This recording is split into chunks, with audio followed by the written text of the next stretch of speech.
Not all of the neighbors would let me babysit because I was visually impaired and they were worried to leave their kids home with me.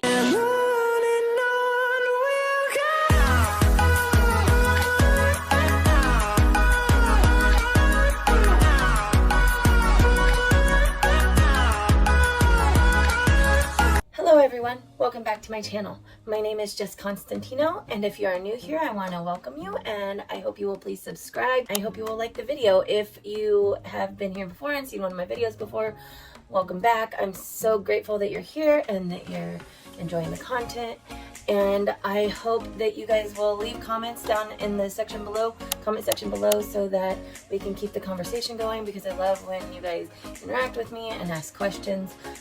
Also, I wanted to make this video, this is kind of a part 2 video for my jobs. So today I'm going to talk about what jobs I have had in the past and my job currently. So I wanted to make kind of this a part 2 to my what jobs visually impaired and blind people can do, because these are actually jobs that I have had, and either successfully or maybe not as successfully as I would have liked, but jobs that I have done. So they are potentially jobs that other people can do that have vision loss or are dealing with blindness or visual impairment. I just want to take time to remind everybody to like, comment, share, and subscribe. If you know anybody who you think would find this information important, please ask them or send them the video so that they can see the content as well. If you like it, please don't forget to leave a thumbs up and make a comment, because those things really help my channel out. And please don't forget to subscribe and hit that notification bell so that you get all the updates with me. I try to post once a week. I usually try to post on Thursdays. That is usually my posting day, and I am trying to stick to it and post every single Thursday so that you guys never miss an update with me. So yeah, just make sure you hit those notification bells so that you get all of the reminders. Without further ado, let's get into it for today. So starting off with the jobs that I have had, first I want to start with when I was a kid. My family owned a nursery, like a plant nursery, and my mom was out at the nursery pretty much every single day after school and on summer breaks and vacations and everything else.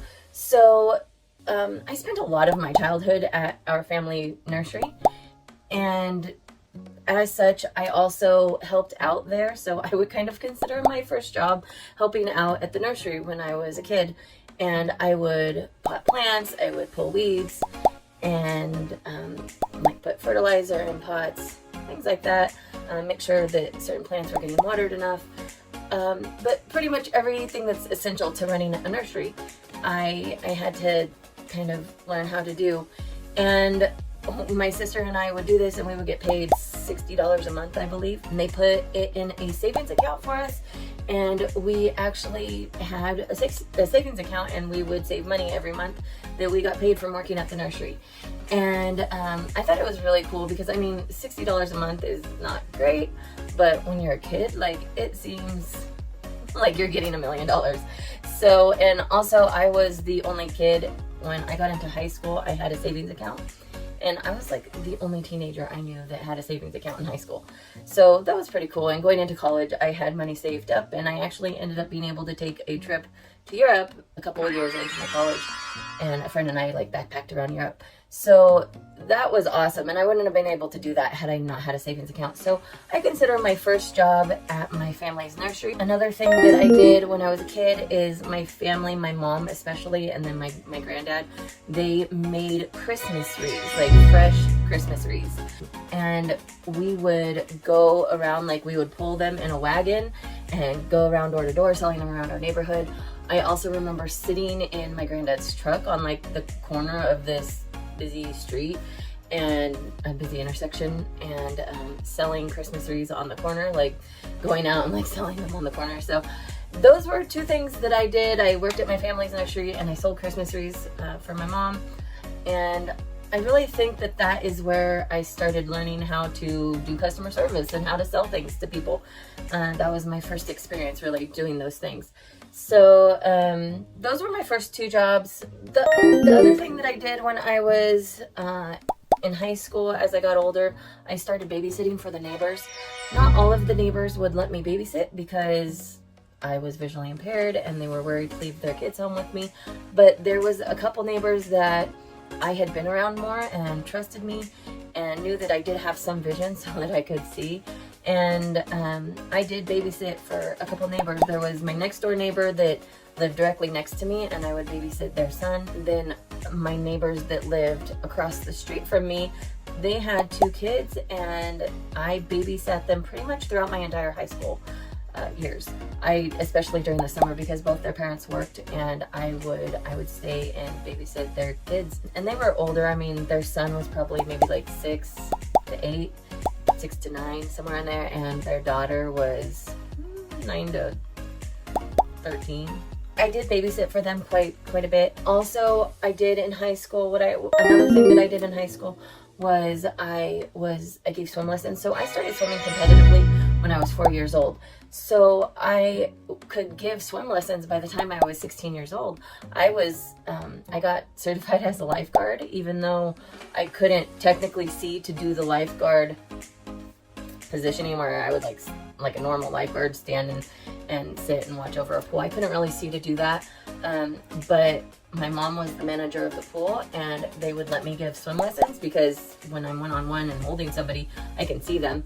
I was always in the water with them, so I was up close and personal. It wasn't far away, and I could do swim lessons for kids. And then I also would manage the cash register, and when they did the swim days and during the summer where they would let patrons come into the pool, and they would have the lifeguards. Instead of me actually being a lifeguard and going out and doing the lifeguarding, I would be in the office and I would be running the cash register.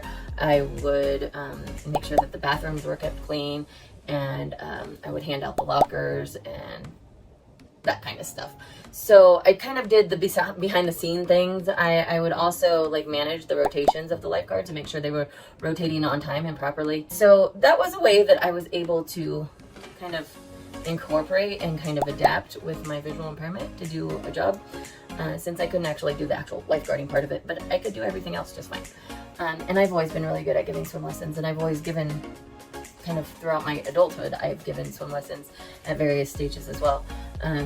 We had a pool in our backyard, and I would teach swim lessons out of it, and I would be a swim coach, and I would coach for rec swim teams, and then also for high school swim teams. And I coached for 2 different high school swim teams. I was an assistant coach, and I always coached with my mom. She was the head coach and I was the assistant coach. We were like a team. I really enjoyed it. When I was the swim coach for the high schoolers, I would also massage them, and that was just something that was nice because I was able to keep their shoulders loose, and we didn't lose very many swimmers to shoulder injuries like a lot of the other teams by the end of the season. So that was really good. So I did do the coaching and the lifeguarding a lot. And then when I went to college, I did a lot of volunteer work.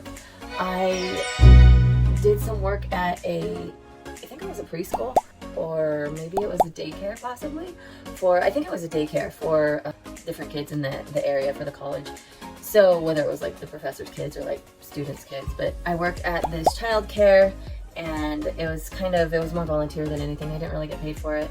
And then I also worked at the crisis center when I was in college, and I volunteered doing that as well, just because I thought that was so important and to help victims. And then I also worked as a safer sex care counselor, and I would just answer different students' questions in the resident halls and things like that, and give out information and pass out protective wear and things like that. So I did those things. And then the other thing that I did is I was a psychology major for a little bit in college, and so I actually did peer counseling, where I would help different students and just doing some counseling for them, psychological counseling.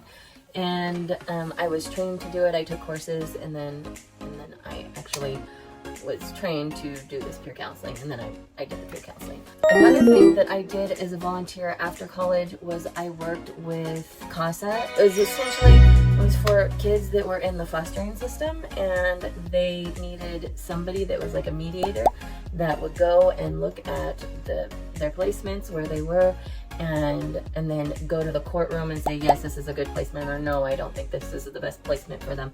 And it was just another step for the courts to have an ally for the kids, that gave an extra protection to that child that needed, because there's a lot of children that are placed in homes that aren't good for them. And so I did that. I was a CASA volunteer, and I helped foster kids in court. So that was really fun. I really enjoyed all of my volunteer work that I've done. I also did childcare at First Presbyterian Church.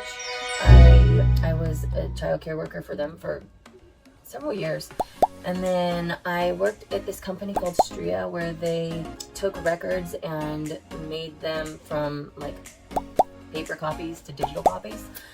That way things could be stored digitally instead of through paper files. So that, I worked with Stria for maybe a year. It wasn't very long. I didn't enjoy the work that much. It was a lot of visual that I couldn't really see that well to do. So I didn't like it, and I didn't stick with it very long because I just didn't feel like I was as qualified to do it. I got into massage when I was in college, and I started my business in 2005, and I worked at a clinic, a massage clinic, and then for 3 years, and then I worked at a hair salon for a couple years. And all of this time that I was working at these places, I was an independent contractor. So that meant that I ran my own business. I advertised for myself, and I ran my entire business by myself. I just was an independent contractor, and I would rent out rooms from places. So I did a lot of massage jobs throughout, and I think massage has been a saving grace for me because I don't need vision to do it. And then I took medical assisting when, I think it was like 2010, and through the medical assisting I couldn't really find a job because of my vision. I was too much of a liability, and nobody would hire me because they were afraid I would give the wrong dosages to patients and they would have like a lawsuit to handle. So I couldn't really get any medical assisting jobs. So then I started working in home health care. I would, for families that needed somebody to stay with their elderly parent, or family member, I would stay with their family member, and I would help them with whatever care that they needed at home, whether it was bathing or going to the bathroom or just keeping them comfortable, feeding them, anything. Like I took care of their needs. So, also medication. I handled medication and took care of that. So I did that for 2 different families. I really enjoyed it. But then when I moved from California, I had to quit. I had like 4 different jobs, and then those are pretty much all. I've tried to do some things where like I studied medical transcriptionist, and it was a lot for me, just as far as there was a lot of reading, and I'm not really good when there's a lot of reading. So I didn't like that. I also was a massage instructor, and I was a medical assistant instructor. And I really loved teaching massage therapy. It was like a great passion of mine. And I will explain in a different video what led to me not being a teacher anymore. But that is its own video in itself. So I will save that for another time. And I think that pretty much wraps up like my previous employment. I am currently working at a spa. I really love it. I've worked there for over a year. The people are great, and I've always loved doing massage. It's my passion in life. I love being able to help people, and I get to do that. So every day is awesome because I get to do something that I love. And now I'm trying to do YouTube and make a good channel for everybody so I can spread awareness and just bring support to my community that I have wanted to do for so many years. And now I feel like I finally have an outlet to do that. So I'm very excited. I love my life right now, and it's been really great. My jobs there's been so many, and I wish I had more time. I could answer more questions or go into more details on everything. But if you guys have any questions about anything that I've said or any work that I've done, and you want to know more, like send me an email. You guys can email me. My email is jessc7992@gmail.com. You can follow me on Instagram and DM me. My Instagram is JessConstantino123. You can follow me on Twitter. My Twitter handle is JessC123. And you can look me up on Facebook, which is JessConstantino. So any of those places, you can send me personal messages. My DM box is always open. My inbox is always open. I would not mind like answering any questions about any of the jobs you guys might be looking into, or maybe if you guys, from my last video, if you have passions that you want to monetize, like totally ask me questions. If you have this idea and you're like, hey, how do I monetize this? I would love to give you some advice or give you some tips or help you out or brainstorm with you to come up with something that you could do to monetize a skill you love. Definitely leave a comment and let's continue the conversation and just ask me any questions you guys have, and maybe I'll make another video in the future. So I hope you guys liked it. If you did, give this a thumbs up. Please don't forget to leave a comment and don't forget to subscribe and hit your notification bell. Thanks everybody for watching. I really appreciate it. I hope you guys have a great day.